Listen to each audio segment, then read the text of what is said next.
lidt spændende i dag. Vores Smeedman F30 335 IS3, som vi har bygget for nogle år siden, er der en kunde, som har henvendt sig på og sagt, at jamen, den synes han er super fed, og den vil han egentlig bare gerne have, så jeg skulle holde den tilbage til ham. Og han skal så komme i dag, han er faktisk lige kommet, så nu skal jeg ud og møde ham, og jeg er meget spændt på at snakke med ham og høre og se, om den indfrier hans forventninger, så det bliver super spændende nu. Jeg synes jo, den er super fræk. Ja. Ja, jeg synes, den er rigtig fed. Så vi prøver at kigge herude, Martin. Du kan også om. Det er jeg med det, jeg skal kigge lidt. Ja, rigtigt. Ikke noget ondt sagt om det. Nej. Herude af. Ja, den er flot. Rigtig mange detaljer, jeg godt kan lide.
Hej Martin.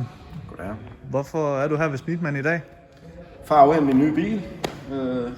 En 335 i. Jeg har set den og er totalt solgt over den. Jeg synes, det er en fed bil. Hvad faldt du for den? Udseende det hele. Fordi I har lavet den op, så den ligner den gør i dag. Ellers er jeg købt sådan en. Er det på grund af Smeedman, du har valgt ligesom at købe den her? Det er skyldig, at jeg har købt den. Okay, ja. Så det er fordi, vi har gennemgået den? Ja, det synes jeg. Det her, det er måske din første BMW, eller? Ja, det kan man godt sige. Det kan man godt sige. Ja, men jeg har haft en før. Den allerførste bil, det var en 2002 BMW. Okay. Og det er jo helt tilbage, jeg ved ikke, om der var motor i. Det var der vist nok, ikke? Så det er noget helt andet den dag i dag, jo. Ja. Så grunden til, at du valgte den her F30 335i, så du snakker selvfølgelig om, at vi har gennemgået den og ændret på den. Men er det modellen, der fanget dig, eller skulle det bare være sådan her? Nej, det er modellen, der har fanget mig. Det er størrelse. Jeg skulle ikke have en stor bil. Den her model her kan jeg godt lide. Har du så planer om at købe mere ved Smeedman her i fremtiden? Skal der ske noget med bilen, sådan som vi har gjort? Nej, bilen den er jo, som den skal være. Ja. Så det vil være fjollet at gøre mere ved den. Det bliver den ikke bedre af. Så det er jo... Nej. Martin, hvad med sådan noget som service? Nu kommer du jo fra Nordsjælland. Er det noget, du kunne tænke dig stadigvæk at få gjort her ved Smeedman? Jamen helt bestemt. Jeg kunne sagtens tage en dag fri for at komme herover og få lavet service. Nu har jeg set værksteder og sådan noget. Det er jo rigtig, rigtig fint. Så er jeg jo klar. Men Martin, jeg håber, du bliver glad for den. Og så håber jeg, at vi ses igen en anden gang her hos Smeedman. Du er i hvert fald altid velkommen. Jo, tusind tak, og jeg vil så også lige sige, at behandlingen her og sådan noget, den har været rigtig, rigtig god. Det er jeg glad for. Den har betydet meget for mig. Jeg var ikke i tvivl.